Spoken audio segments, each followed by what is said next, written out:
Good afternoon, dear friends. We thank everyone who's together with us, who's going to work on the study of the Secret Doctrine. The International Research Seminar is a joint project of Russian and foreign scientists and theosophists. Our seminar is dedicated to those who's already familiar and who's studying the Secret Doctrine and other theosophic books, and those who are interested in theosophy. We welcome all the listeners of the seminar who are able to join us, and of course our speakers. Our seminar will take only 2 hours. We ask within the conference, please let's respect each other's work. For the first time today, the Scientific and Research Center of Helena Petrovna Blavatsky will give the general review of the second stanza Dhyan, all the key points of all the Slokas. And today we have a unique opportunity to unite all the evolution of the events during the Pralaya, which is the second stance of Dhyan, and to renew our understanding of the unique terminology of the secret doctrine. Today we have a very interesting scientific research, and also we have the summarizing presentation, a rather big one that we've prepared for you. Today we'll listen not only to our speakers, but also we'll have the direct connection with you. We have a briefing today, and online you can ask your questions during the course of the seminar. Today we have translators with us, Olga Tomchuk, Ksenia Persova, Polina Romanchova, and we express our sincere gratitude to our interpreters that they're going to help us with the translation during the seminar. And of course, we express our sincere gratitude to all the speakers and the participants of the seminar. We congratulate everyone who's able to join us today, and we hope that the research that are going to be voiced today will contribute primarily to the possibility of individual discoveries, individual and personal research. And we wish all the participants of the seminar productive and fruitful work. This scientific research seminar, The Secret Doctrine of Helena Petrovna Blavatsky, dedicated to the research of the second stance of all the Slokas, is declared open.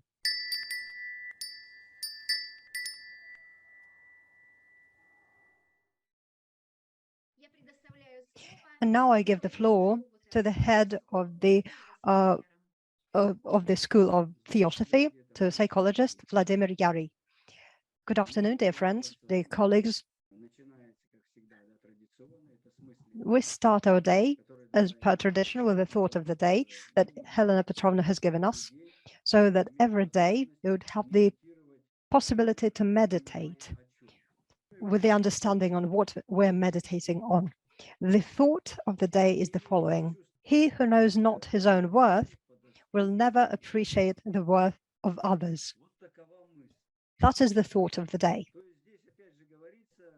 Here, we're talking about the magnet once again. What are our thoughts? Our thoughts are what we attract. If a person has no culture, he is not able to assess the culture because he has no culture himself. It's a very clear thought. But if we try to develop this thought, and if we look at the combination of nidanas on the wheel of the good law, on the calendar of Kalachakra, we'll be able to see immediately the epoch, the era we're in. It's the stars combination of, and we can see the zodiacs here.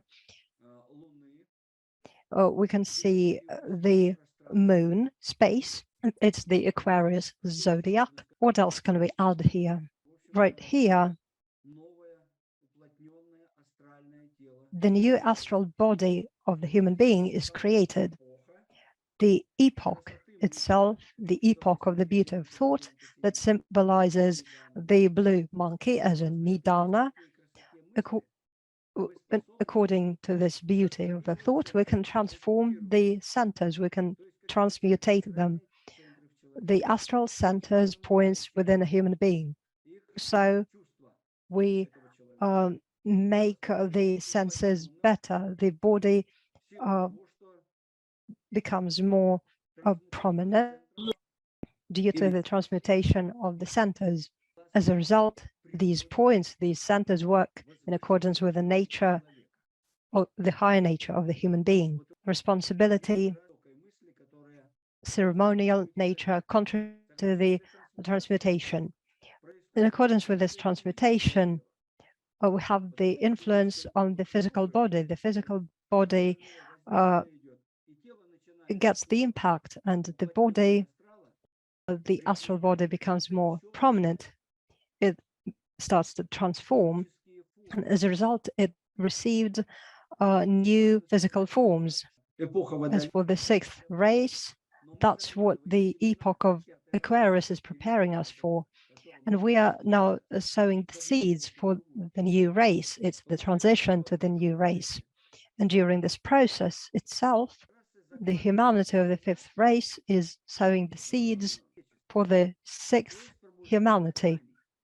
The memory comes to life. A memory is the seed of the spirit. In accordance with this memory, the spirit comes to fire, and that's how we spiritualize the materia by our consciousness. And its fire, it expands, and by doing so, the perception of the reality improves, the perception of the substance of things. That is the epoch we're in.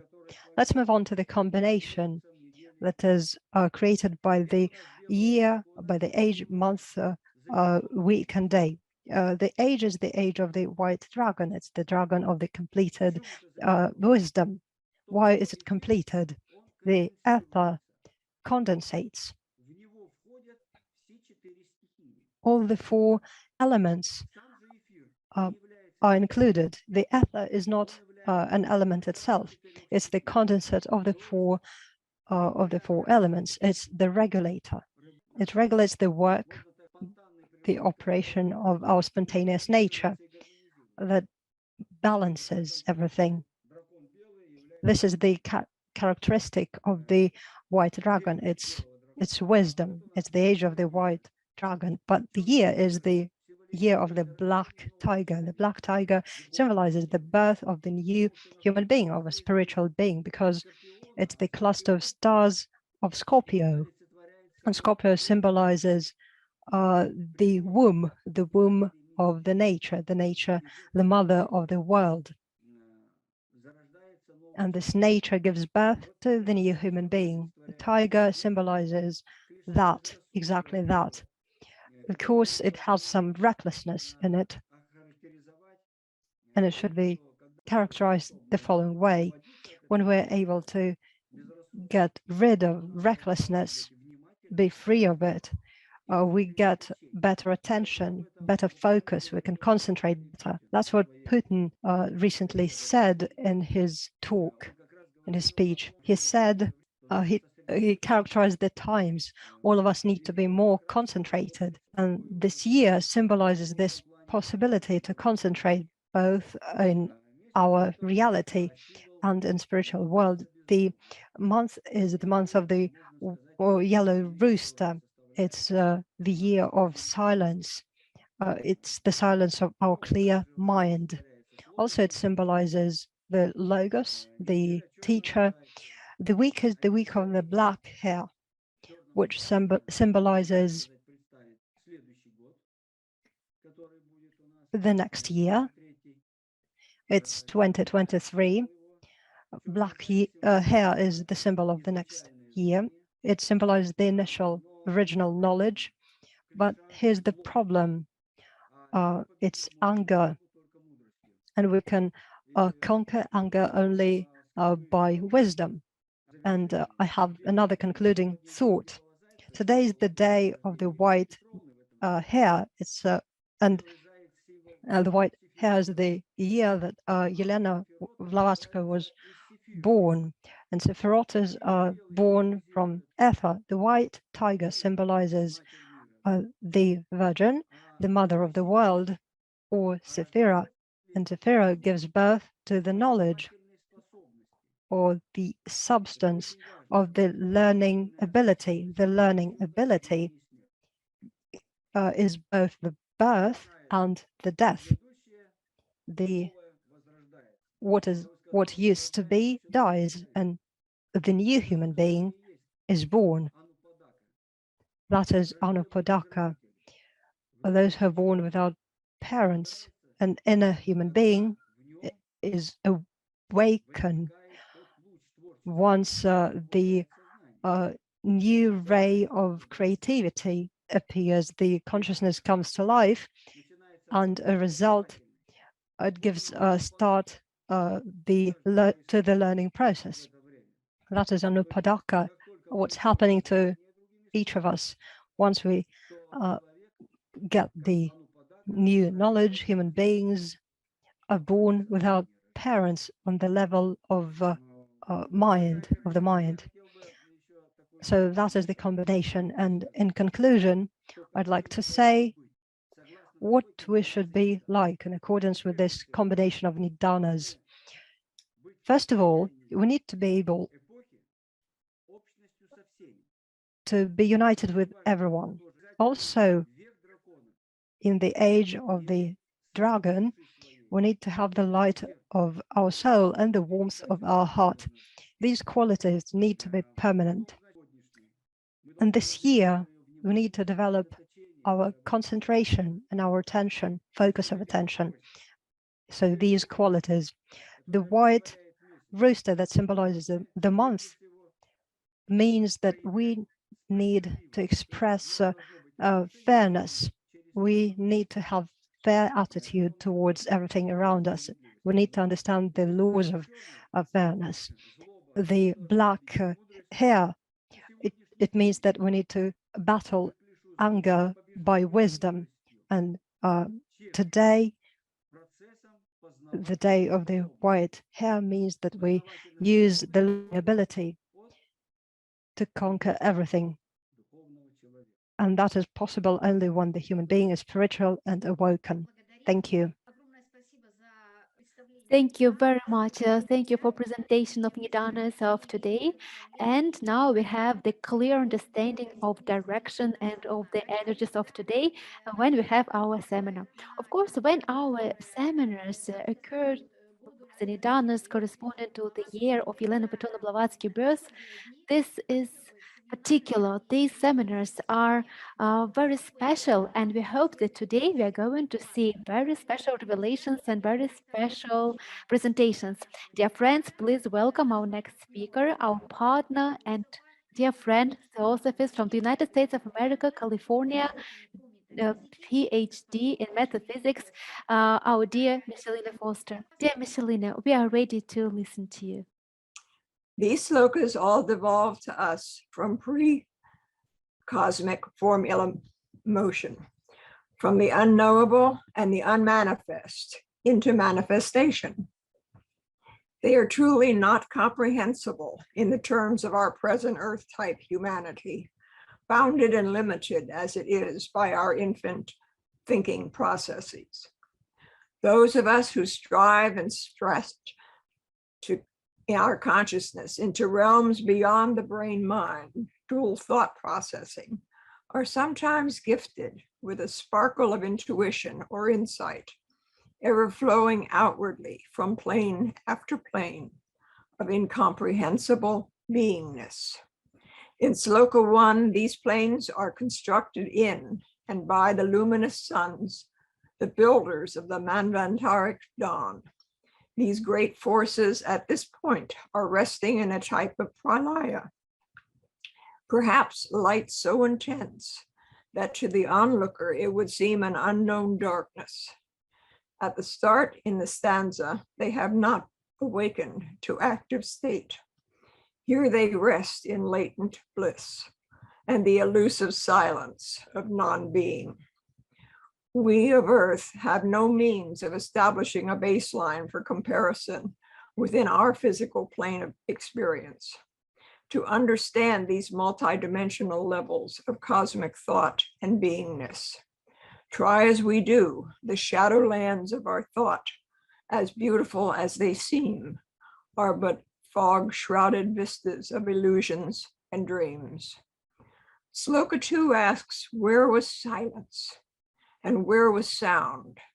However, to perceive these as humans, functioning ears on a human body would be required. No, without the builders, there are no planets, galaxies, or universes to grow a human unit in. So there are no ears to hear or eyes to see. The one, the glory which exists within itself and is, that great which is, knows even itself. The only verbal clue to this period of waiting is a ceaseless eternal breath, and it is said that even it knows itself not. In Sloka 3, there is a passage of that motion in a human field of consciousness, which we call time. Here we find another of the sons and builders who is as yet in his rest period, for the hour had not yet struck. In our simplicity as humans, we could ask who or what strikes this hour, or initiates the direction of the ray which flashes into the germ. But this question stands mute, as we, observing, have not yet taken form, being that which we are in essence. The Madhya had not yet swollen. To attempt a meaning from this last sentence, one would need to develop deeper into the cosmic mental processes for balance and motion. It seems comparable to fertilization and birth in our physical realm at first glance. However, much more study would be required to assimilate the more comprehensive cosmic explanation. Sloka 4 goes on to state that her heart had not yet opened for the one ray to enter, thence to fall as 3 into 4, into the lap of Maya. The heart of the cosmic thinks, the mind of the cosmic loves, and yet these two are one.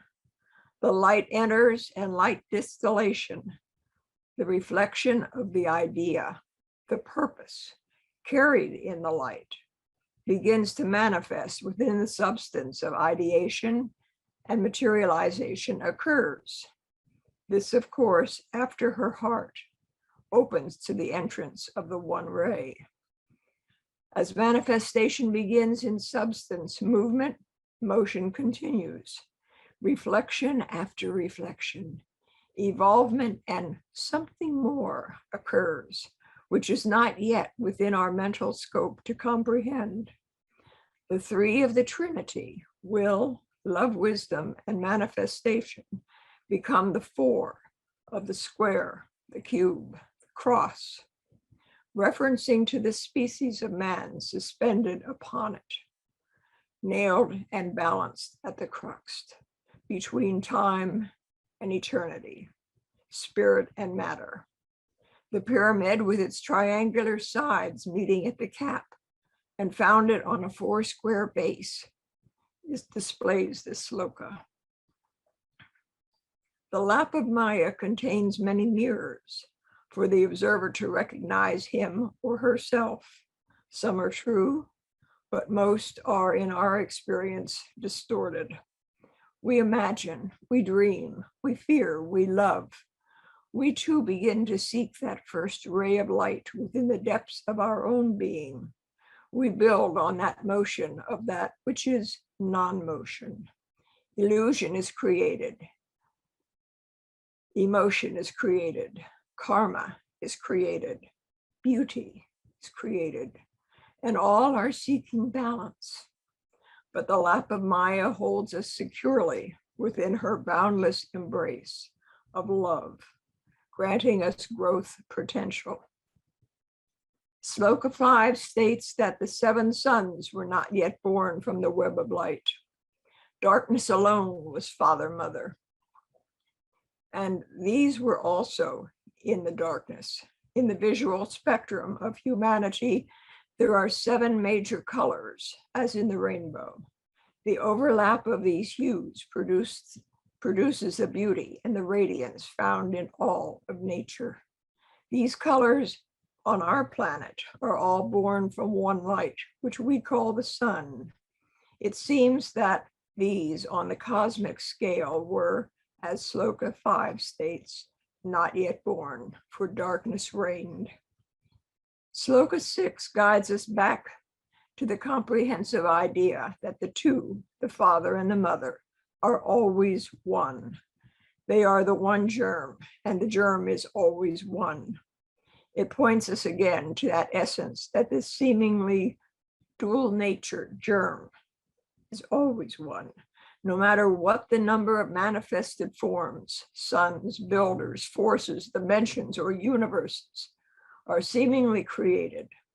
At this point in the commentaries, it again reminds us that the universe was still concealed in the divine thought and the divine bosom.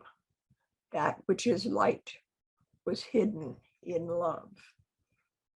We can picture the divine thought as the cosmic mind and the divine bosom as the cosmic heart. There is always light and love on every plane in some form. What these attributes of the various suns and builders are on their levels, humanity cannot even imagine. The universe is not human and does not think as a man does in his earthly ways. Humanity, no matter what it thinks of as itself, is merely a species, a step in this evolution of an essence we call life. These various commentaries in the stanzas from the Book of the Zen are as pictures, symbols, and glyphs. We may deduce from them numerical equations and formulae. We may learn and attempt to conceptualize the patterns that are being shown. We are taught as the children of the universe by itself. By its own methods, we learn to step to the right, step to the left, turn around slowly, and begin again. We each learn in our own way: research, scientific calculations, meditation, mindfulness, reading and study, mystic impressions, artistic endeavors, music, travel, etc. The universe never ceases to have a class which fills the exact requirements of each student, for it manifests each student itself and molds the outline of its life. And here it is that the mystery begins again. As the secret doctrine states, thou wert, and when the subterranean flame shall burst its prison and devour the frame, thou shalt be still as thou wert before and knew no change, when time shall be no more. O endless thought, divine eternity. Namaste. Michelina, дорогая, Hello рада. again, Michelina, our dear. Thank you very much for your presentation. It is so interesting and insightful. Of course, all these notions and all beauty of the second stanza can be imagined with a certain amount of difficulty. But when it is taught in such a beautiful, warm language, when there is the story that continues, of course, we all feel this light which gathered together in the second stanza, and that will give that impetus so that the light gets manifested. And first of all, of course, the movement of light or sun. There are many notions about builders, about ears, about possibility to hear and the sound, this state of silence, and you touched the notion of substance. It got us thinking while we were listening to you attentively, and thank you again for presentation, very beautiful. The notion of essence or its state, how can it be kept? There is an idea that the state of a substance on whatever plane of being it occurs is unchangeable. So it is the basis, the initial primordial matter. It changes a lot. Imagine from the highest to the lowest plane, from unmanifested to manifested place before human evolution. The state of essence, of substance is unchanged, and only its differentiation is changing in different manifestations, in various thoughts, emotions, and feelings. It only depends on the human being. How will this base be accepted? And it means that the more clear and pure our conscience is, the more it expands and the more we can reflect the unchangeable basis of this divine substance, which is divine thought. Thank you very much for your insights, for your thoughts, our dear Michelina. So happy to have you with us. And now we are giving the floor to the next speaker of our seminar, Kishore Ongole from India. Please, we welcome you. The floor is yours. Namaste all. Today, this is the special. Thank you so much. Thank you so much. It's wonderful.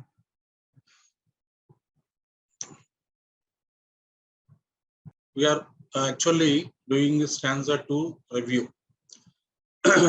Stanza 1, where we will be just reading the 6 slokas as it is. Where were the builders, the luminous sons of Manvantaric dawn in the unknown darkness. In the unknown darkness, in their ahi paranishpanna, the producers of form from no form, the root of the world, the Devamatri and Swabhavat, rested in the bliss of non-being. Ahi can be ahi. It is inhaling and exhaling. Where was the silence? Where were the ears to sense it? No, there was neither silence nor sound, not save ceaseless, eternal breath, which knows itself not. The hour had not yet struck.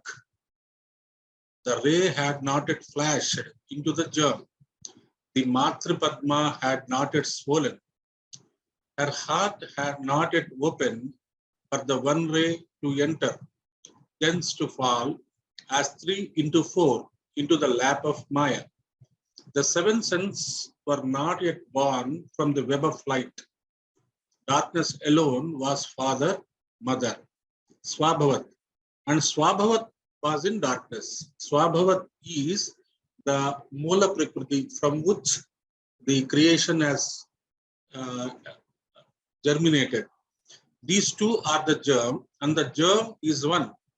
The universe was still concealed in the divine thought and the divine bosom. All the slokas are like mantric, mystic, occult meanings. So we have to read the stanzas just like mantras chanting.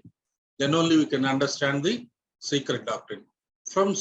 Let us just understand, what do we learn from secret doctrine? What is the use of learning secret doctrine? Number 1, the creation of the universe. What is the use of knowing creation of the universe? The creation of the universe is, if you know the creation of the universe, creativity will develop. Next, the real history of humanity. It's not the science which has given the wrong interpretation of humanity. Spiritualism has given. Number 3, method of learning symbolic meanings from all the religious scriptures all over the world. Every religion has its own wonderful history. Every religion have its own wonderful symbols. We have to understand every religion to understand the oneness, the truth of the universe and creation. So we should not underestimate any religion. Number 4, many occult secrets were given in this book for true aspirants, disciples and sadhaks. aspirant, disciple, arhat, adept, chohan. There are gradations are there. I think I am an aspirant. I am willing to learn.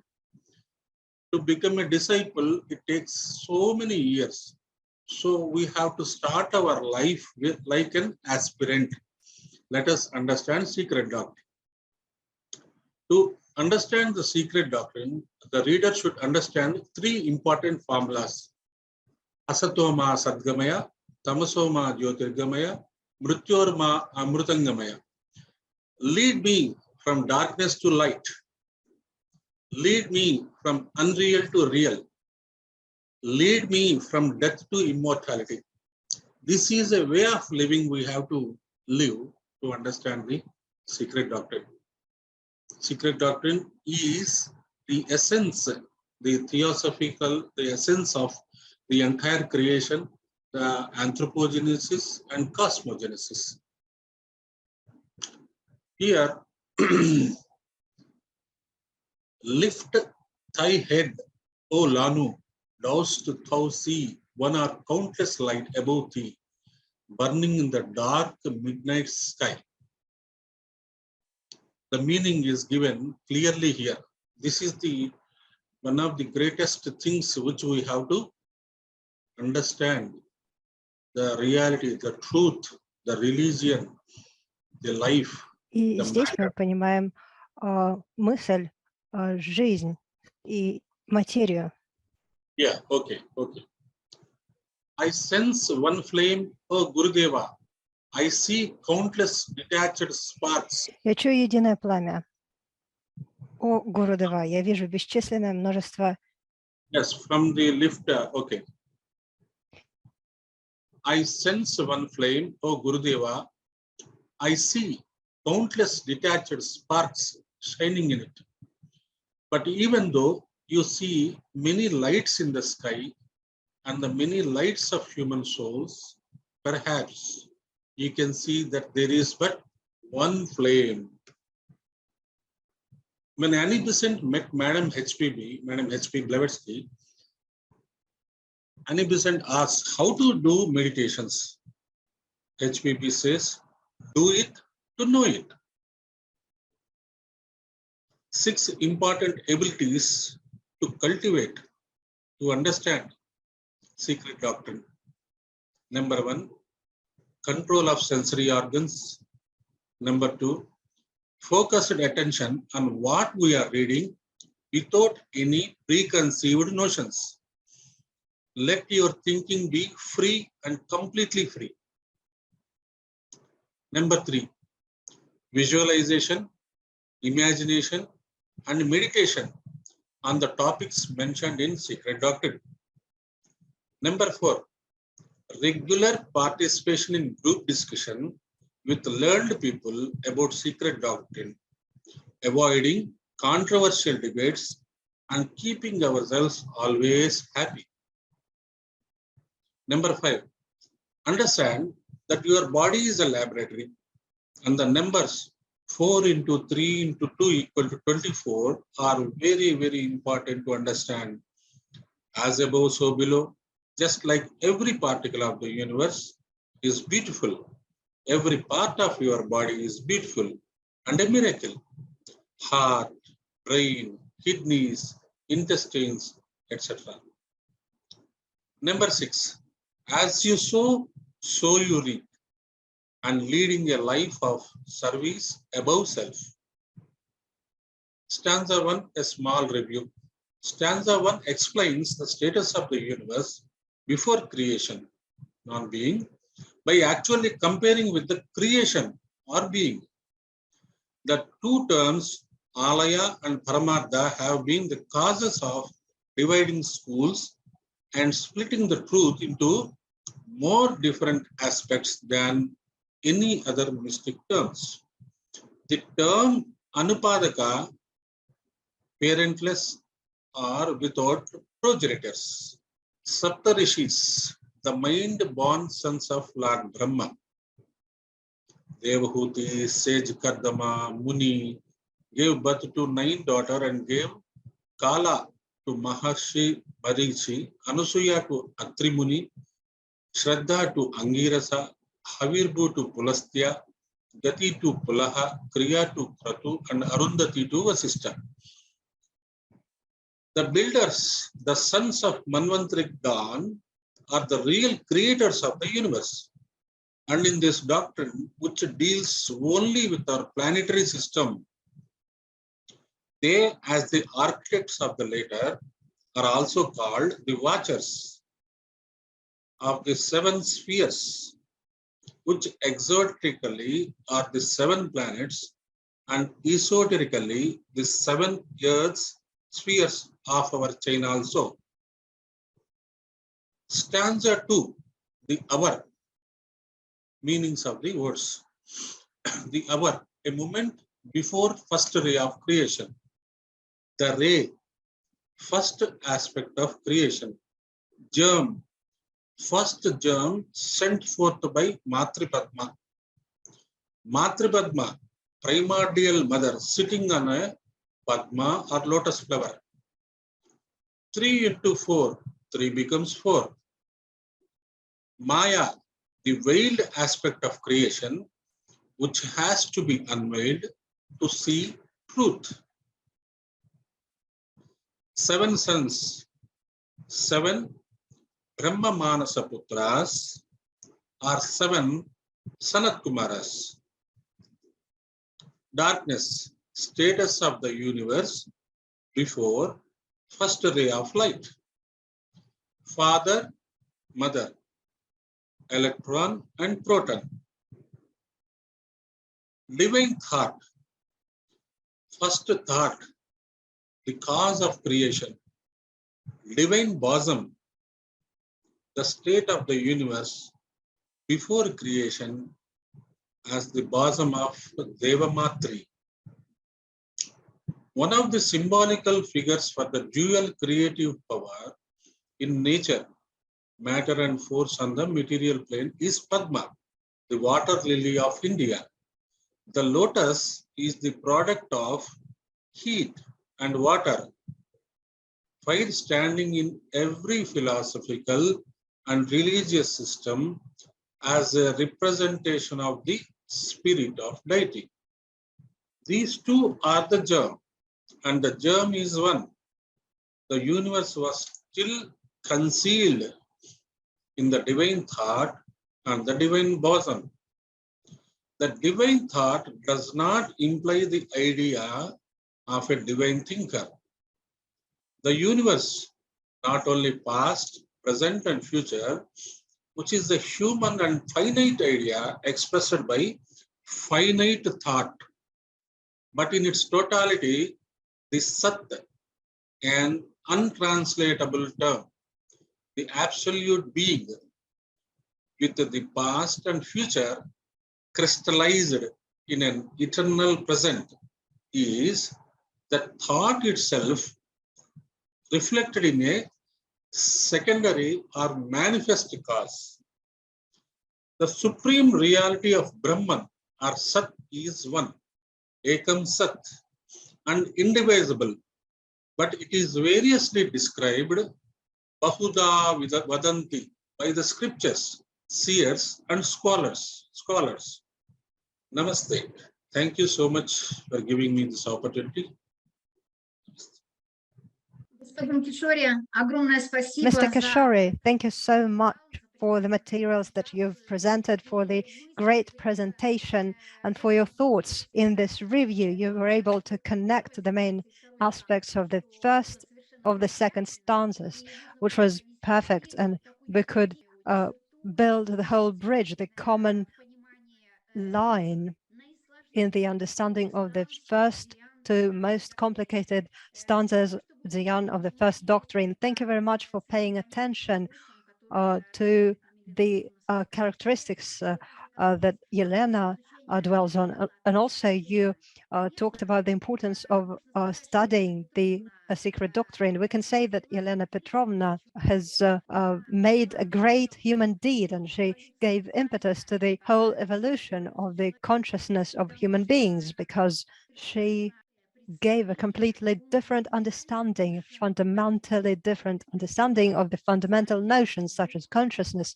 spirit, God, the united substance, unexpressed substance, and many other notions that we're working with and that we touch upon when working with the secret doctrine.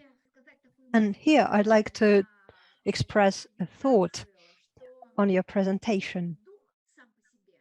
The spirit itself, when it awakens once again to evolutionate, and the physical evolution is the evolution of human beings, of humanity, he wakes up to complete a new task. And this new task is the development of consciousness. And to do that, there's the combination with the manos, but many ions of years will pass by, thousands, millions, billions of years, and also have aloneness of years. So lots of years will pass by, the human years will pass by, so that this highest combination of spirit will start to express through the highest manners and the true human beings. It's the huge evolution path. We can say that it's an endless path. And so far, the human beings are on their fourth circle of its evolution. And all the representatives of the race, whatever race they're in, act through the impetus or through the combination of the lowest manners, which is of instinctive nature. Why am I talking about that? Because it's the secret doctrine of Helena Petrovna Blavatsky that gave us necessary foundation that enables us to have confidence and to trust that our work enables us to clear our heart, to expand our consciousness. It will enable us to express our spirit through the combination of the highest manos and to create the conscious human beings. And it's the main goal of the true Theosophists that work with this material to give the impetus to everyone who wants to improve. Thank you so much for your great presentation and for your report. Today, we've prepared huge material, and I warned you in advance at the very beginning of the seminar that the review of the second stanza that consists of 6 slokas will be given today. We'll try to collect all the key points of this chain of thought, and it's difficult to do so, but we tried to combine as much together, as much discoveries and information to give life to these notions for you, to give our own understanding and probably give an impetus to developing your understanding. So the review of the second stanza will be presented in the presentation. So please be patient because we have a lot of materials, but we do hope it will be interesting for you and we'll be able to work on it together. The review of the second stanza, Elena Petrovna Blavatsky.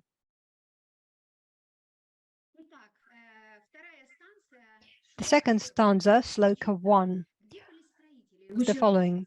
Where were the builders, the luminous sons of Manvataric dawn, in the unknown darkness, in their Ahi Paranishpana, the producers of form from no form, the root of the world, the Devamatri and Svabhavat rested in the bliss of non-being. The builders were in the Hyam Kohanic stage of completing the full meaning of non-being or absolute being.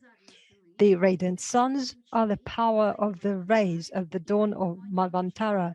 Therefore, they are radiant. At the dawn of Manvantara, there was still darkness, and these suns were in the unknowable darkness, in their ahi, that is, in their breathing, which, when Manvantara begins, will start to move, or start to breathe, or to inhale and exhale. Paranispana as the standing of the completion of the great cycle, or okay, so the second and the third stanzas are the 6th and 7th periods of the completion of Pralaya, and the second and the third periods of the beginning of Manvantara, dawn, state before differentiation.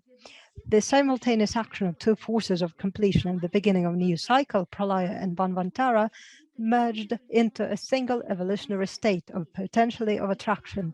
Therefore, there's no complete Pralaya. And Elena Petrovna in her doctrine says there's only partial Pralaya, since evolution never stops.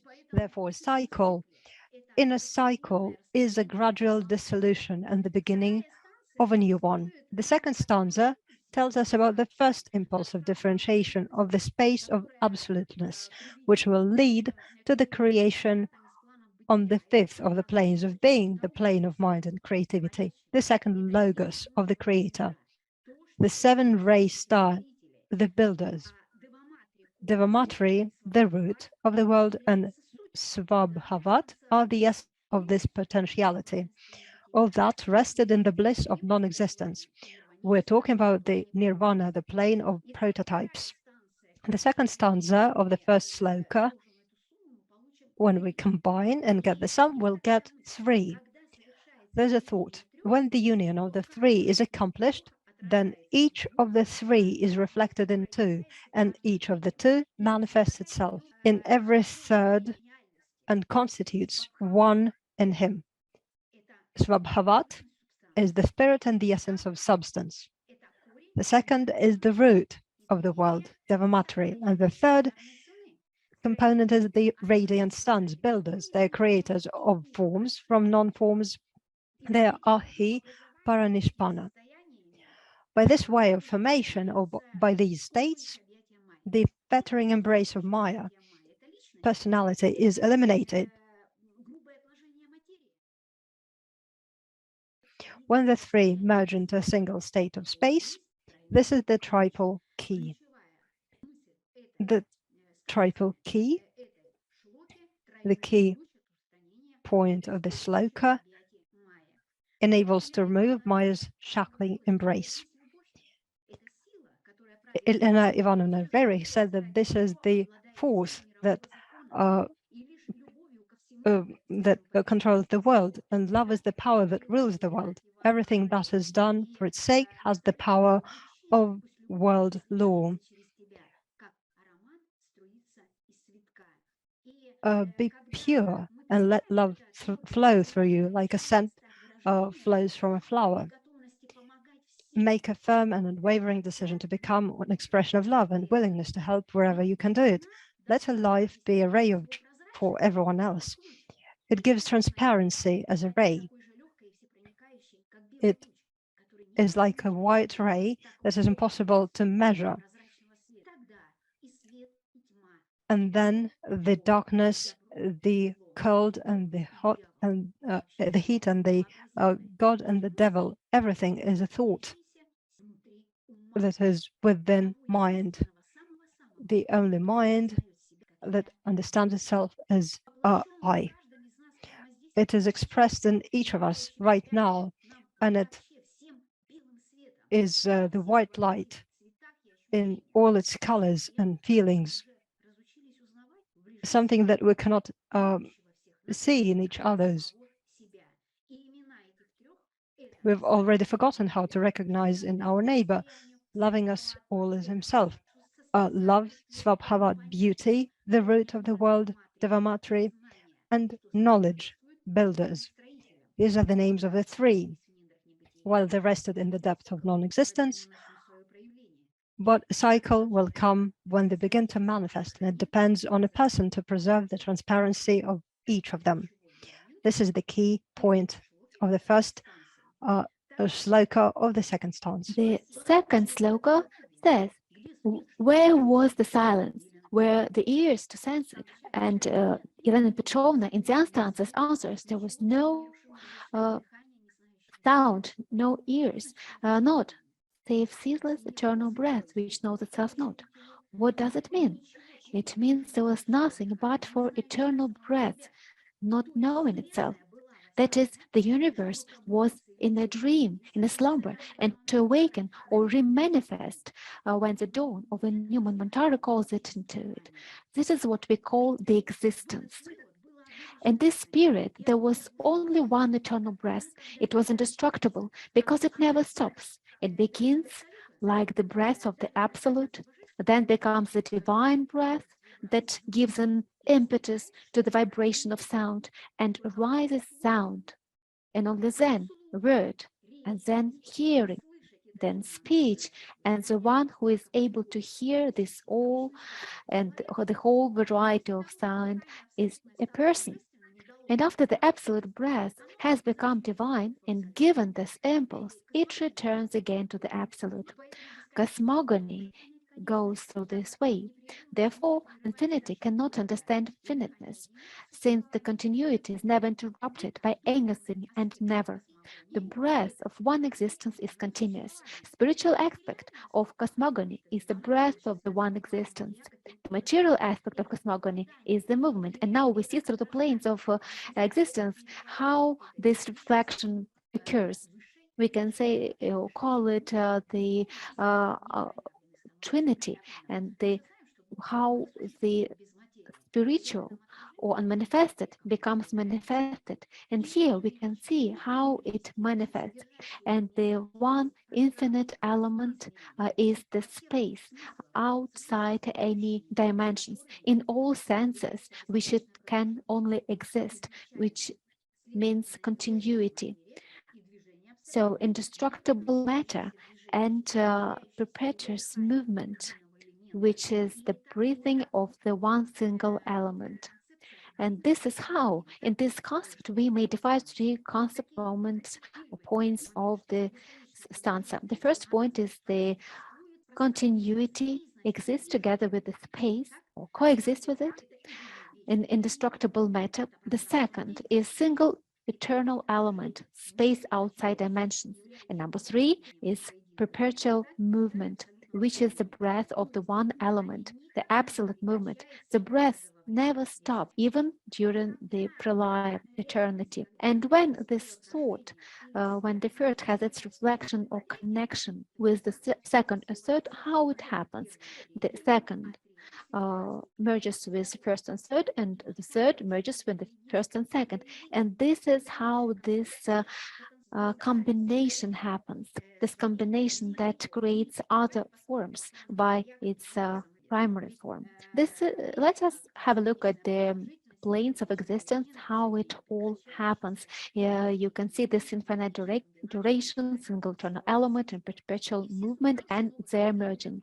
All these substances of the new elements, due to numerous variants of combination and communication of the elements, we can speak about the breathing of the one existence, of the causeless cause, or all beingness, as opposed to all existing, as Brahma or the universe, because Brahma is the four-faced God. The cause is conductive, but not ideal. And from this come the forces that will create, for they become the real cause of the material plane. The forces become real on the material plane. This is very important. And Yelena Petrovna, the Secret Doctrine, in this sloka, she tells us about what is that. That is Parabrahman, the highest unmanifested state. And it manifests itself through Brahma, so through this. And when that becomes this, the selfishness occurs. That. So the perpetual breathing is the perpetual movement of the unmanifested, its transformation into manifested. The silence, sound, hearing, and then the capacity of hearing the voice of the silence by the human being. This is the Trinity and its reflection. And today we can see it. Yelena Petrovna Blavatsky, she says, then only can you become the heavenly wanderer, the one who tramples down the winds rushing over the waters and does not touch the waves with your feet. Only then you can become sevenfold and connected to the seven worlds or monads, these seven. Before you step the next step of this ladder, you should hear the previous ones. This is how the idea arose, how to express this concept of seven and how we can differentiate this notion of these seven sounds, seven bodies. The first is Saturn, our physical body. It's manifested. Yelena Petrovna says that the first can be compared to the voice of a nightingale singing a faraway song to her friend, Faith. Faith and Saturn. Yelena Petrovna in the comments writes that this faith and this idea of faith, we should say goodbye to it. This is Saturn because we need to develop trust. This is different. Only then we can merge and go further. The next sound is the sound of a silver symbol of an unearthly spirit awakening the twinkling stars. The symbol of the moon, its astral body, that twinkling star. The third sound is like the melodic lament of the spirit of the oceans captivated in its shell. It corresponds to the sun and means the vigilance of the soul. And here you see this shell that captivated the lament of the spirit. It captured it in the circle, which symbolizes eternity, and it is inside of it. It is the ethereal double, the planet sun, the inner point, the voice of silence. The sun is the vigilance of the soul. Number 4. Then we see the sound of Lud, which corresponds to Jupiter or fourth state, which symbolizes the lower manas, the concentration of the mind of the lower manas. The concentration is associated with the sound or singing of the lute, out of which goes number 5. Number 5 will penetrate you like the sound of a bamboo flute. Of course, it is the planet Venus, the merging of the principle 4 and 5, the 5 principle itself, the highest manas, the mind, and even here, exactly, this combination occurs. And then we go to the Mercury and the sound number 6, a trumpet sound, attainment of wisdom. And the 7th state is the completing state when all the sounds are absorbed and the planet is Mars. We see that everything is diluted in this aspect. And then the voice of sound arises. But where was the sound of silence? There was no sound, no silence, no ears, because the 7th period of pralaya came, which absorbed all sounds and they dissolved in it. So when all your personality has been won over and merged to the master, then you become one with the master and your voice starts to sound as the voice of silence. And then the wisdom shines in this silence. Yelena Petrovna writes that my spirit is being worshipped by the shining of wisdom. This is the key point of the second stanza of the second sloka. Sloka number 3. The hour had not yet struck, the ray had not yet flashed into the germ, the Maripadma had not yet swallowed. So what is 1 hour? We understand that 1 hour is a unit of time. It's 1/24th of the day. We can see it as 60 minutes, 1,600 seconds. We can have a look at the formulas of the sums and we may understand that 1/24th, which means 1 in 6, which symbolically means the 7-ray symbol, 7-ray, or 6 in 9. In this aspect, 6 as a matter and 9 as spirit. And their merging is the symbol of Matripadma. If we make 6 plus 7, we have 13, which is the 4th state of the inner transformation or inner transition. Let us have a look at the clock and how the arrow goes through it. We see that 12 means 3, or the symbol of point or germ. If we plus 3 and 4, we have sevenfold. And the countdown movement of each hour. When 12 goes back to 12 and a new cycle begins. We can imagine that since the hour hadn't struck yet, there was no spirit, no matter. There was no 9, no 6, no 13. So this fourth form didn't exist. It wasn't created yet.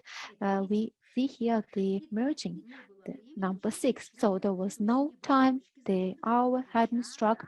There was no point, no Matripadma. The hour is the sum of 3 points, ray, point, and Matripadma.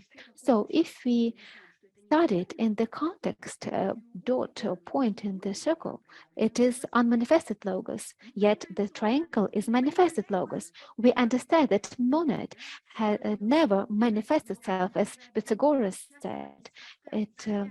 Yet when the hour strikes, it will emits from itself 1, the first number in the process of descending. The number turns into 2 and turns into 3, forming triangle, and the first completed geometric figure. This is the key point of this sloka. This perfect or abstract triangle is the key in the mundane egg, which after the maturation period comes out at the third stage from the egg, forming a real triangle. And here there is the whole mystery. The first logos as potentiality, unmanifested reason, and the second logos is still the hidden thought. The third logos is demiurge, the active willpower, that is the reason at the lower level. You see how they're connected. Number 1, number 2, and 3, potentiality, the hidden potentiality, and number 3 moves it or manifests it. So 3 key points that we have studied in the sloka are the point, the ray, and Matripadma. The point, or germ, is the channel to infinity. The germ is the source of life, the positive, creative energy, something that can be manifested as something immaterial. The symbolism of the dot as a perfectly condensed energy. It corresponds to contemporary astronomical theories about the genesis of the universe, because everything starts from the point. The point is the beginning of all the dimensions, that is center, the base of the cross or triangle, and in itself it is unchanged because it doesn't move. It only generates the movement. For example, here we can see the movement of the wheel, and in the center there is the human cell. There is a very interesting phrase that when you achieve the central point, the wisdom achieves the heart, and the heart is the peace of divine presence. So here we see the meanings of the thought. It is the beginning of countdown, the unmanifested one, forming the threefold and corresponding for the 3 elements of mystical sound aum, which creates the yod letter. The dot and the circle form the one and mean the name with the main that we cannot pronounce, the main out of 3 letters, the name of God. And this state means the merging of everything in one. What is dot? It is inevitable center. The circle and the dot symbolize the samsara wheel. The ray is periodic. The dot is eternal, infinite. So when the ray pierces the germ, it goes back, and then the germ develops into mundane egg. Then from this race, we see the creation of numerous hierarchies. all emanates from the first central point. Let's have a look at the planes of existence. But in the first three planes, unmanifested, the ray, the germ, and the third logos, they are united by the line, which is concentrated on the plane of prototypes, the four-faced god, Brahma. It gives impetus to these seven rays, and it gives the force and the light of the one, and this light can be brought through all the planes by the builders. The ray as potentiality of both genders, the feminine and masculine, we will see the differentiation later on when it becomes a square. What is the Tractate? The symbolically, what does it mean? It means the mundane egg, which is not matter. It is atom, first of all, the first stage of indifferentiated primary matter, in which the life-giving germ will receive its first spiritual impulse. So potentiality becomes reality, because the material form can be destroyed. Yet what is indestructible? The atom, as the first divine unit, the center of the disk, which has no circle. It is located everywhere, just as the germ. The germ is unmanifested nature or creative force that must be manifested. And this force is called Brahma. Matripadma is the mundane egg. It will become periodical when the ray of the first logos pierces the lantern germ in the Matripadma, which is the egg, a kind of bosom or womb of the universe. In the Secret Doctrine, Yelena Petrovna clarifies that Matripadma consists of three logos. Ma, a symbol of water, three, the symbol of triangle, and Padma is a lotus. The idea of triangle with a dot and its reflection, all this lies in the lotus. The hour has not been struck. Wait without being tired. Don't let Lars be like you. Know how to forgive. Be wiser. Be more generous than the others. This is the key point of this sloka and the stanza, the truth. When the three becomes one, it gives the power of the impetus to all the manifestations, all the reincarnations, for all the evolution, and then the truth occurs. So we are going to the fourth sloka, which is your heart had not yet opened for the one ray to enter, hence for all as 3 into 4 in the lap of Maya. So the heart of Matripadma had not opened. Why? Because this one ray hadn't touched it yet, and the space of Matripadma wasn't perceptive for the poetic divine thoughts or logos, or the masculine aspect of or a liar of the mundane soul. Yet when the hour strikes, your heart will be opened. What does it mean, and how does it happen? Because in the beginning, the space of Matripadma has to become perceptive for the imprints of divine thought, poetic imprints. So it needs to achieve the balance, which expresses in devotion. And yet, then in this state of balance, it will be ready to accept this ray for the germ. And yet, then the potentiality of the vital energy will become the form out of forms. When it happens, when the heart emanates this light, just as 3 fall into 4, and this is the sevenfold light of the ray. And the point of this balance means the beginning of Manvantara. These waves in this world, when Pralaya and Manvantara became one period, then this wonderful balance, equilibrium of the universe occurs, and it becomes perceptive for the divine thought. It is in Pralaya and Manvantara, and this is 3. When the unique ray touches it, it becomes 4. So the germ from potential form becomes a form of life force, the heart of Matripadma. It is touched by the rain. The heart is open, and it accepts the rain and gives it back as sevenfold light. Then the differentiation begins. The differentiation is differentiated as from 3 Father, Mother, and Son, and becomes four. And the merging of three principles happens, and it depends on the four. And fourth means life. It emanates from the top of unachievable to manifest itself on all the planes of being or existence. And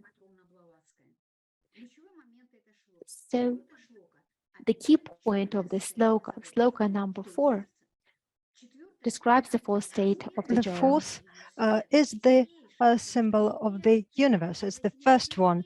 It's the first sevenfold light, and its pureness, it's ideal, it's perfect, it's non-earth light. And the aura is white, it's without color. And here we have the first foundation of the 7 main colors. The aura of the universe has the perfect primary colors, and only then their correlation will give many shades and combinations of different basic tones of the first 7. That is, the logos becomes a tetragrammaton, a triangle, or 3 becomes 4, and there is a reduction of light necessary for the power of its manifestation. And the first basis of this is the abbreviation kadmon. The kadmon is the synthesis, and the upper triad resides in the world of prototypes. The first Adam Kadmon heavenly is a synthesis of the 10 Sephiroth. Of these, the upper triad resides in the world of prototypes, is the future Trinity, while the 7 lower Sephiroth create the manifested material world, and this is sevenfold. It is the second Adam Kadmon, earthly. At the very beginning, there must be something that has overcome the great void and the light of deity, or deity could manifest the 7 Sephiroth. Only the spirit can become the emptiness. The triad is the first to the quadrilateral Pythagorean number, the third is the perfect square, and the fourth is this hexagonal cube on the ground. This is the first trajectory of the movement of light expressed by the geometry of rays in space, when the root cause appears from the causeless cause, which corresponds to the Immaculate Conception. The heavenly Adam creates or gives birth through the combined power of the Sephiroth of the earthly Adam. Elena Petrovna gives the following figures in the comments. The measurement man Genova is equal to 113 multiplied by 5 equals 565, 16, or 7. To give birth to 3, there is a person 5, and he's a sevenfold. In other words, 565, 56.5 multiplied by 10, or 11 and 5. In other words, 2 principles in man in the movement of the cross are the birth of 3,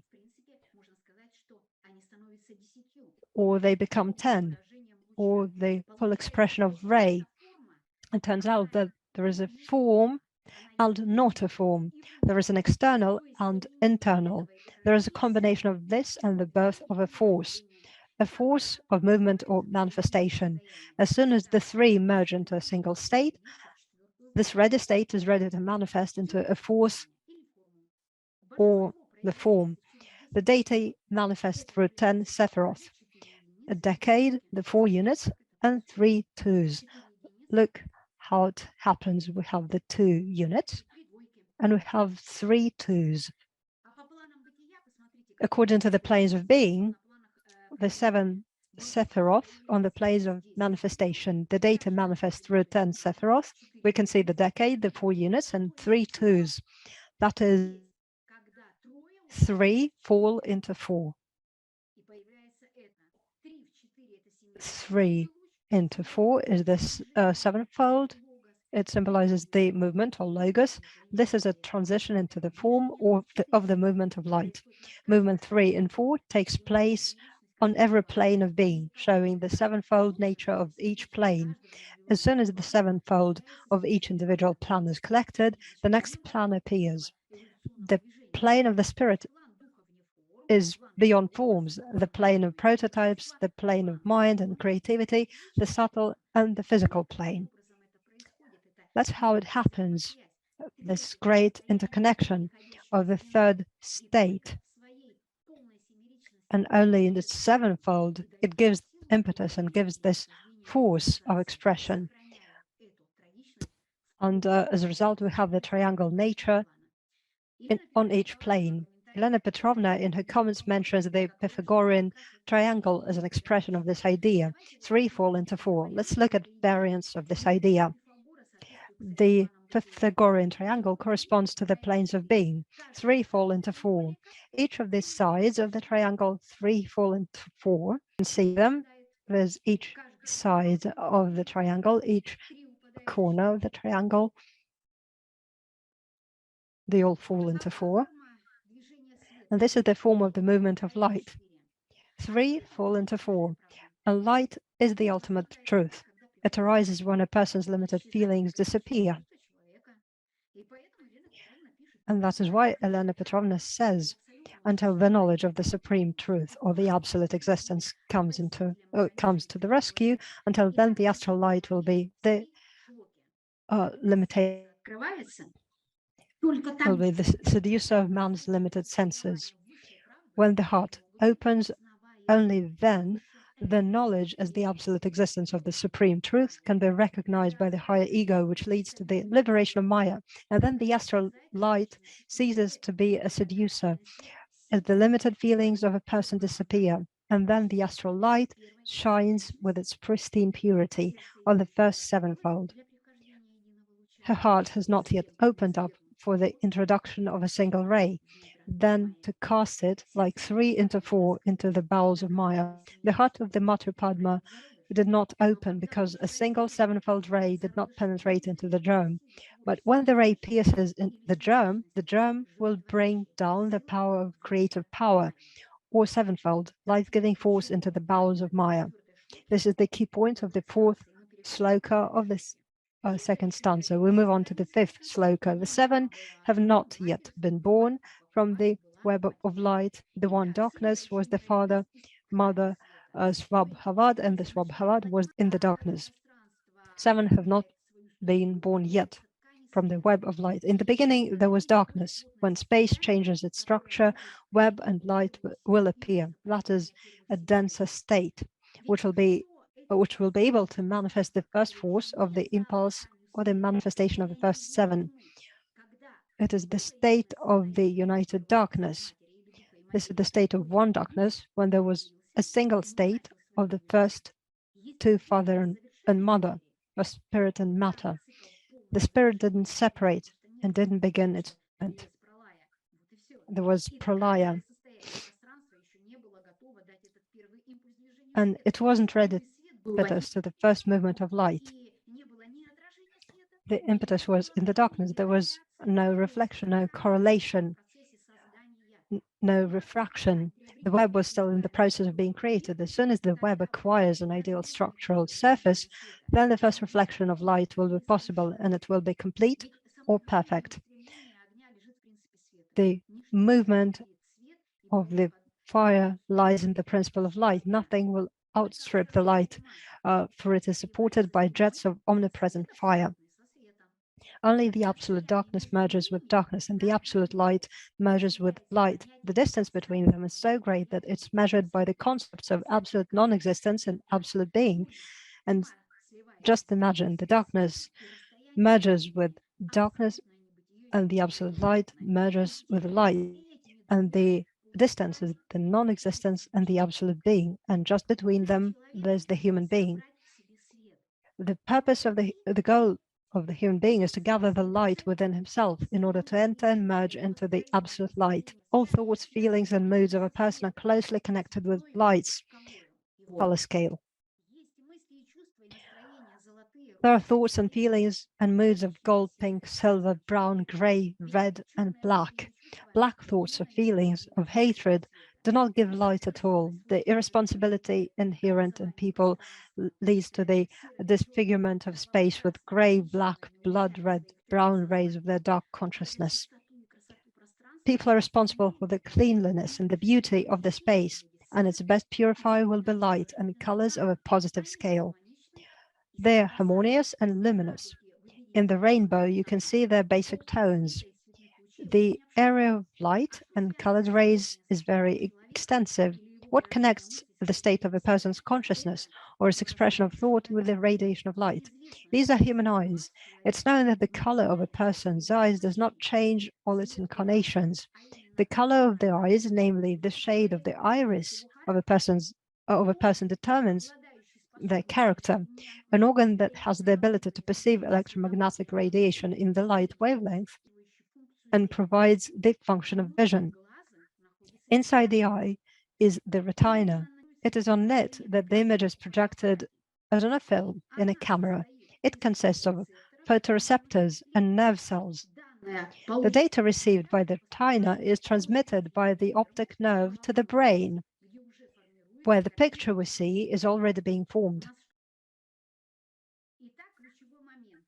The key point. The web of light is like the retina of the eye. It's capable of radiating and seeing at the same time. The retina, the inner shell of the eye, is the peripheral part of the visual analyzer. It contains photoreceptor cells that provide perception and conversion of electromagnetic radiation from the visible part of the spectrum into nerve impulses, and also provides their primary processing. The retina of an adult is the following. The diameter is of 2 millimeters and covers about 72% of the area of the inner surface of the eyeball. 22 is 4. It's the form of internal state. 7 plus 2 is 9. It's spiritualization of form. 7 multiplied by 2 is 14. A full circle connecting the inner and the outer. What is 14? It's 5. 5 is pentagram, symbol of man. 5 principle, the highest manas or mind, or reasonable person. The retina of the eye is the expression of a reasonable person, radiating and having the ability to see at the same time, which corresponds to the state of space of the web of light of the universe. The retina becomes colorful. In the central part of the spot in the area of the fossa, the cones have minimal dimensions and a mosaic arranged in the form of compact hexagonal structures. Hexahedral structure, the tetramagon symbol, is the heart symbol. And we get back to the sun. The sun is the heart of the system, and the human heart is also the sun of the organism. There are many suns, hearts, and the universe represents a system of hearts. Therefore, the cult of light is the cult of the heart. To understand this abstractly means to leave the heart in the cold. But as soon as the light of the sun heart becomes life, the need for the warmth of the magnet will shine like a true sun. It's said, cross Santana's heart. Santana is the flow of individual life as the category of concepts of propagation, expansion, connection, and flow, instantaneous states, dharmas, each of which is caused by the disappearance of previous one and causes the emergence of the next one. So you can warm the concept of the heart. You can consider the rhythm of the heart as the rhythm of life. The warmth of the heart rushes as fast as the sunbeam. It's known that Pythagoras could look at the sun without squinting.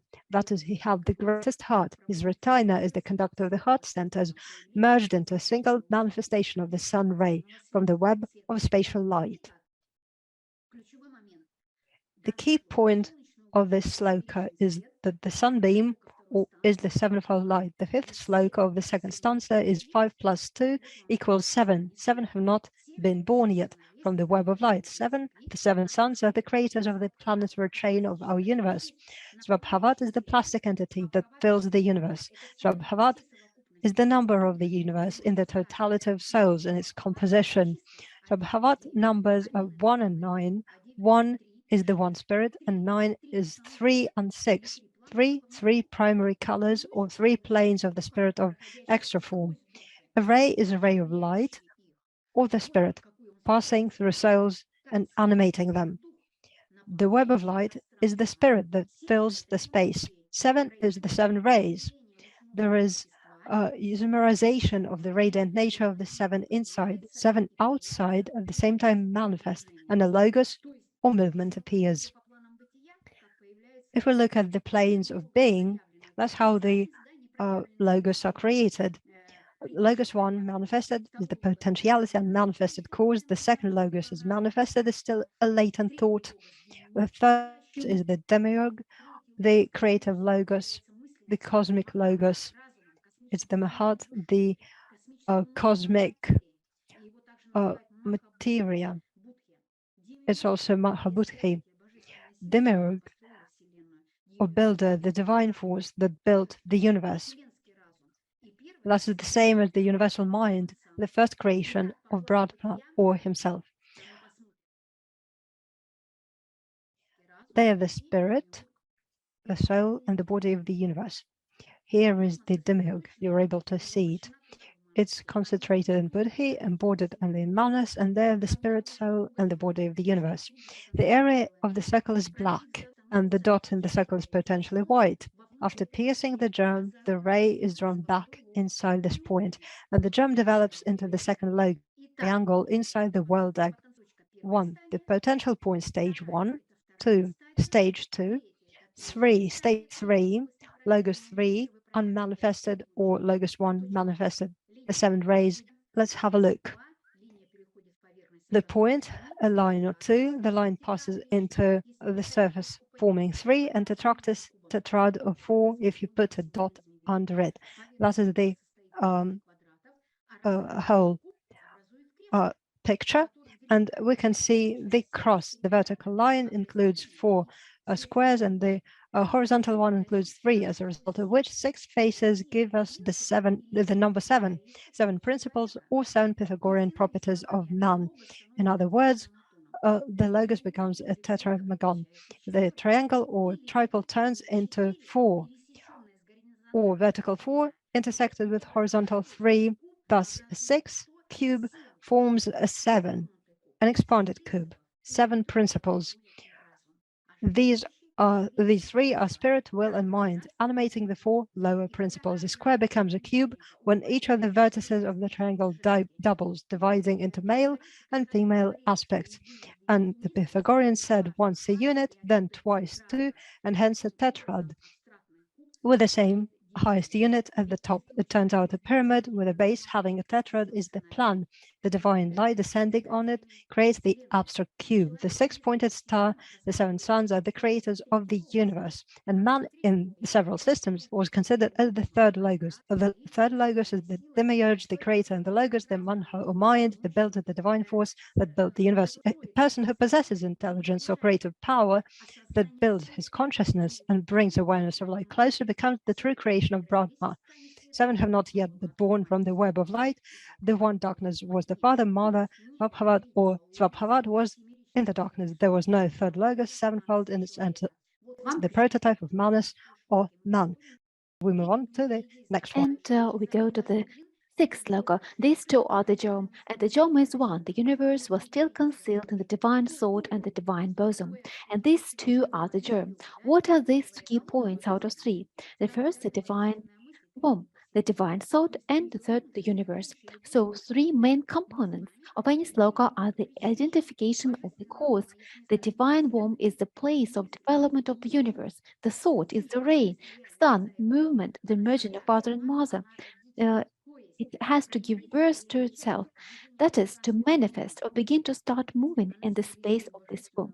A circle is a divine thought, a symbol of a circle, a closed space, which is closed, is not manifested and latent.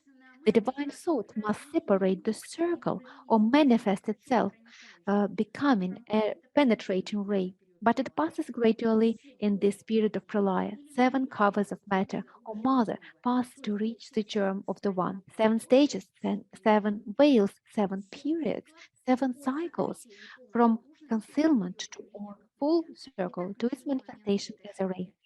Here is the key point of this sloka. This is essentially the immaculate conception or transformation from a single fusion circle to the power of manifestation of the ray of the one, ray in a circle. I am. Immaculate conception means a person illuminated when a person meets his higher self and begins conscious actions. Then the second life, starts two lives, one physical and the second when the Immaculate Conception took place. A person became spiritual or felt and realized his spiritual nature. He gave birth to himself. Therefore, this Immaculate Conception is a state that anticipates the beginning of the ascent. The key point, that is, a person, after realizing himself as the whole of humanity, can begin to ascend. This is the understanding of unity or brotherhood. In its symbolism and sacred geometry of the sixth sloka corresponds to a tetragrammaton, and this is the last sloka of the second stanza, which gives an understanding of the state before differentiation, that is, the third state through the sound of mental breathing, or the creation of the universe, which means tetragrammaton, malchut. When the groom comes to the bride on earth, and they become humanity. All seven sephiros must be passed, and as they are being passed, the tetragrammaton becomes more material.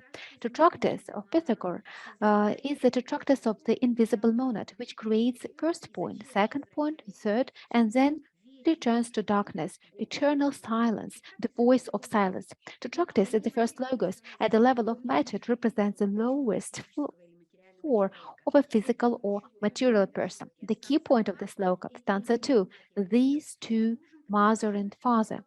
And we can imagine, we can assume that stanza 1 is the mother of the space, her description. Stanza 2 is the father, the description of father, and stanza 3 is the sun, the description of all transformations according to the energy of the sun or the universe, light. The key point is the full reflection. Primary matter, after full reflection, is not active but passive. It transmits activity to the carrier. Its full reflection. In the same way, the teacher has his full reflection in his pupil and transmits his activities through him, remaining alone on his own plane. When the disciple was born not by him but through him, and this activity is very important. It means one, the birth occurs, and it corresponds to the movement of the great breath. The great breath permeates space, which thus remains limitlessly in eternity and does not come out of it. When the birth is not by mother matter, but through her. So we are moving towards the final key point of the sixth block of the second stanza. This is the Immaculate Conception. So a person has a second birth, a spiritual one, with a full reflection of the higher self when it begins to manifest through a person, through the light. The ability of sun to penetrate through a single ray is born of the truth. In the beginning, there was no this separation because the sun had not yet been born. And now there is the complete reflection. We are in the period of immaculate conception of the universe, in the spirit of a prolaic state. For a person, it means to return to his true, his higher self, to merge with him. It means to give the true form to its own body through the unification of all bodies and thus become light carrier. The key point, Sloka 6 completes two stanzas, just the complete fusion of one mother and second father into a single germ for the manifestation of three, sun or third stanza. By this combination, have a look how it happens. When the second stanza complete, you will see the germ falling into tetragrammaton. And we see how tetragrammaton has been achieved by the merging of these forms of the past, present, and future. What is past? He was, is, and will be. The present, he is alive. And the future, the gods, when the God said to Moise that I am who I am. And we see that we have this key point here. These two are the germ, and the germ is one. The universe was still concealed in the divine thought and the divine bosom. The self was not formed yet, but it was a single entity. Thank you very much for your attention. This was quite a trip into the overview of the second stanza. Let's go to the questions. We have a lot of questions. and maybe Vladimir Vasilyevich, while he's getting ready to answer, the question is the eternal darkness, eternity, non-existence, all these words, are they synonyms or not? Vladimir Vasilyevich, you're welcome. Well, yes, if we are talking about the unknowable, the eternity of the breath that does not know itself, if we stress the not knowing itself, this is the potentiality which comes to the person, which comes to everyone in the due time, when the person understands that he does not know himself. From this key point, his mind is illuminated and awakened to the cognitive ability. Thank you very much. Thank you very much. The next question, the silence. Is it the same to the sleep of oblivion? How do you think, Vladimir Vasilyevich? Well, that is, if we consider the slumber without dreams, it's one kind of state. But if we consider the slumber dream with the dreams, it is a different state. So the silence or the absence of voice is the feeling of knowledge. The instrument of feeling of knowledge in the human being is able to perceive, comprehend, and perceive. And the next question, the builders of Manvantara Dawn together represent one unique white ray. Well, Evgenia Mikhailovna told a lot about this. Exactly, this is one unique ray of light in its potentiality. It feels like the builders were the power that absorb this potentiality, yet they are not the light. They are perceptive to this light. This is why they are builders. They take this light, this ray, and start building the world or the worlds. The next question, intuition is the possibility to hear something that cannot be heard. Intuition is such a thing that can be understood correctly.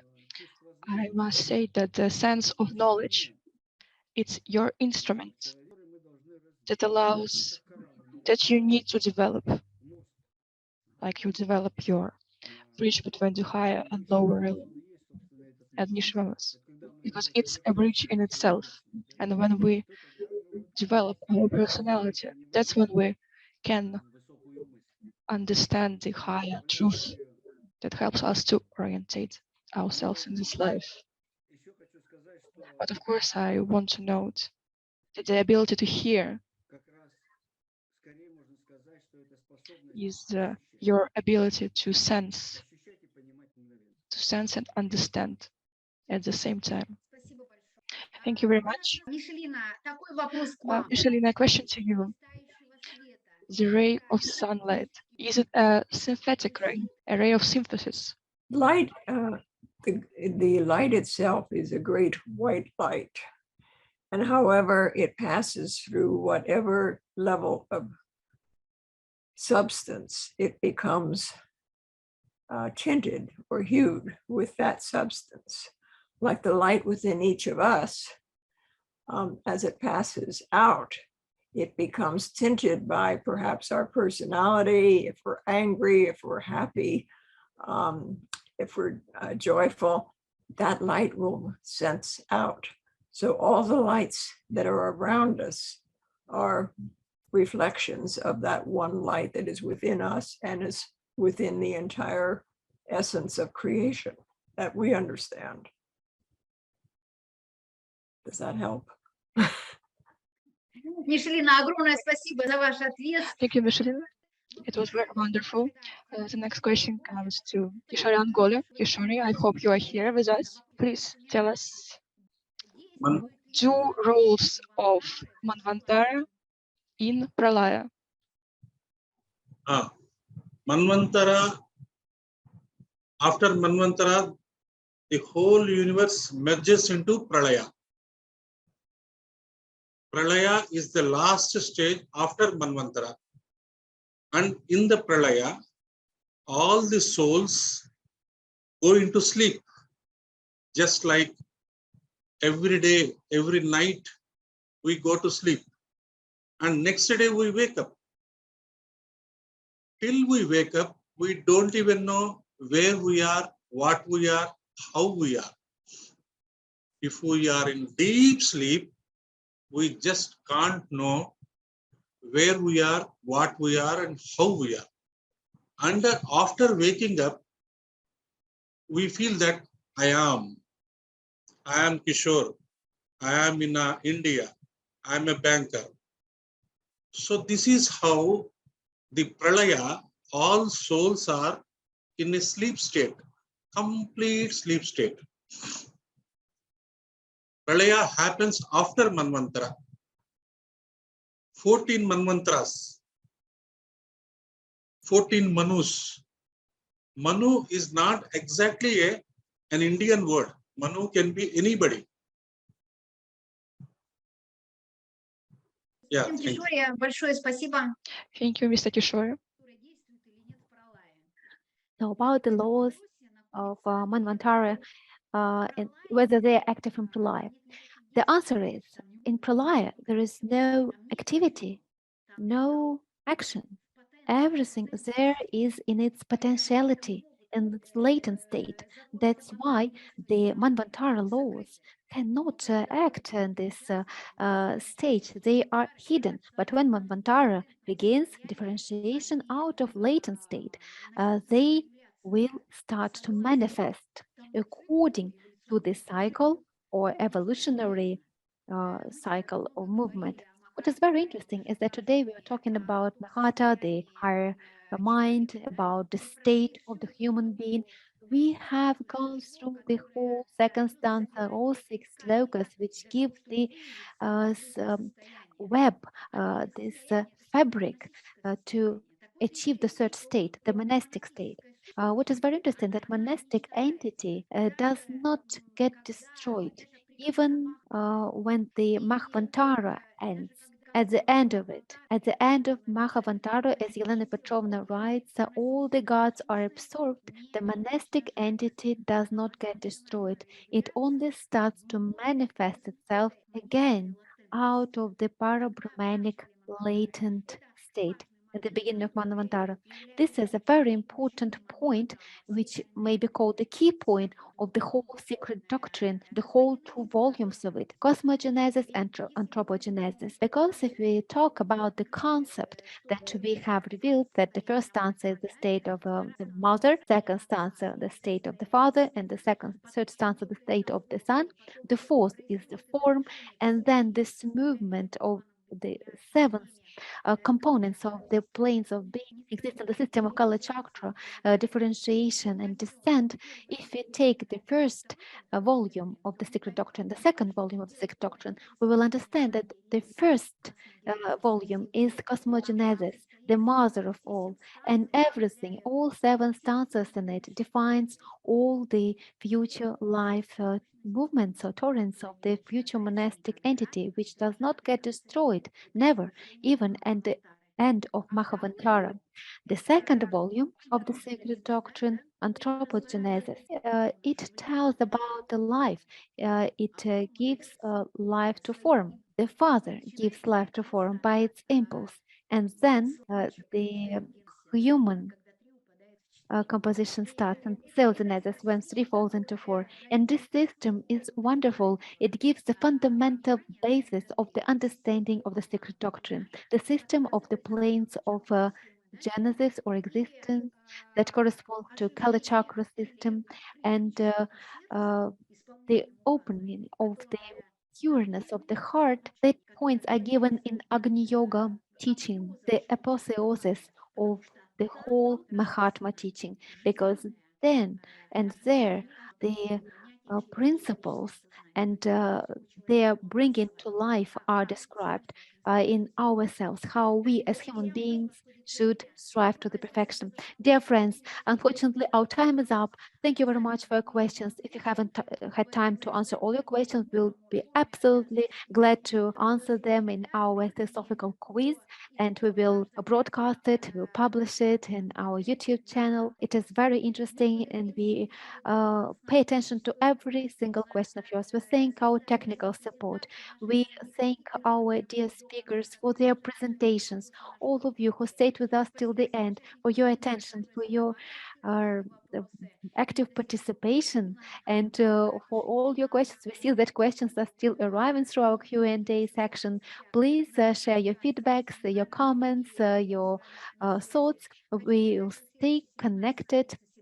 Our next seminar will take place on the 7th November, online class, and 26th and 27th November. We invite all of you to participate in the significant event of 2022, which is the 6th International Theosophic Congress, which will take place in Nizhny Novgorod in Russia. We'll have many projects that we could realize together with you. International artistic competitions, poetic, art, musical, Children of Blavatsky, the exhibition of precious stones. This is a very unique exhibition by Russian artists who presented every stone symbolizing different ancient civilizations, ancient Greece, ancient Egypt, ancient China, and Russia.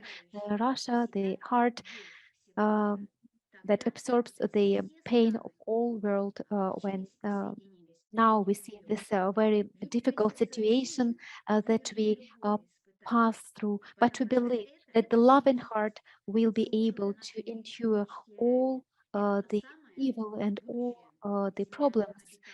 We still have to develop ourselves and strive to the promised land of the future. The sixth race has an incredible opportunity to develop, to be reborn through this suffering, through the whole lies that our great teachers also had to endure during their life paths.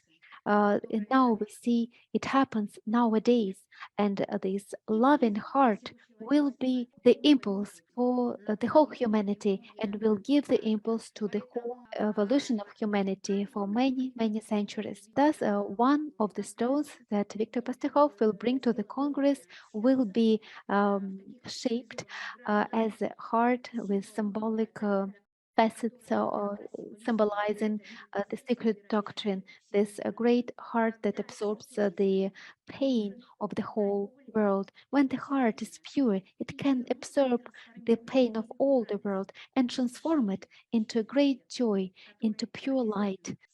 And it will be manifested as the force of truth. And now we would like to invite you to have a look at the video about the Congress. Please come. You're welcome. You will participate in a significant event. Please get acquainted with the movie devoted to Elena Petrovna Blavatsky that nobody has ever seen, and it will be broadcasted during the Congress. You'll be able to see wonderful paintings. You will be able to buy books within the framework of the book exhibition event. Of course, all the magazines and newspapers by Albatross Edition House, which contain wonderful scientific research material made by our participants, the round table, the live features of our colleagues, of our partners. It is priceless, the luxury of the human communication. And we are waiting for you in Russia, in Nizhny Novgorod, to join us for this event. Let's stay together. Let's stay tuned. We are waiting for you the 26th and the 27th of November. And we are especially inviting the students because they will have an incredible opportunity to expand their fundamental notions and knowledge from the Theosophical point of view. And now we are inviting you to have a look at two promotion videos about our event. We invite every and each one of you. The registration is open. Please visit our site, register, and now you still have time to do it because these doors may be closed at some point, just as a human body when it starts the circle.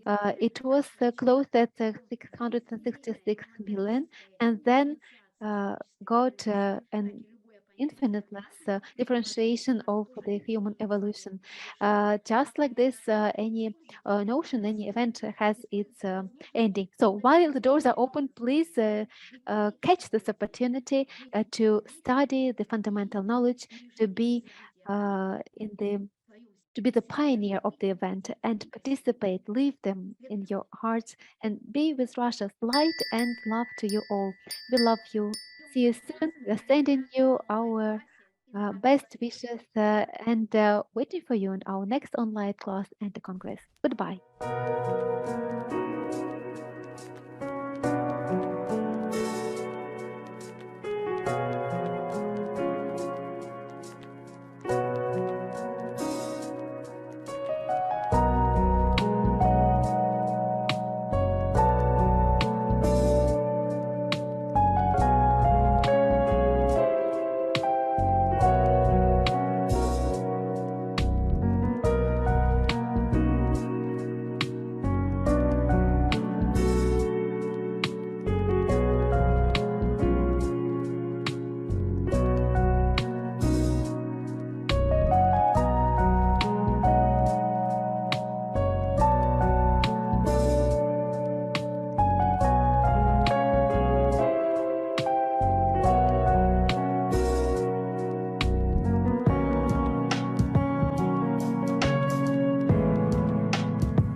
The Secret Doctrine by Blavatsky.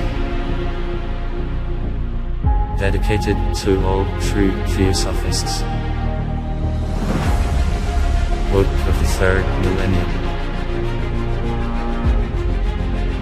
Blavatsky only knew.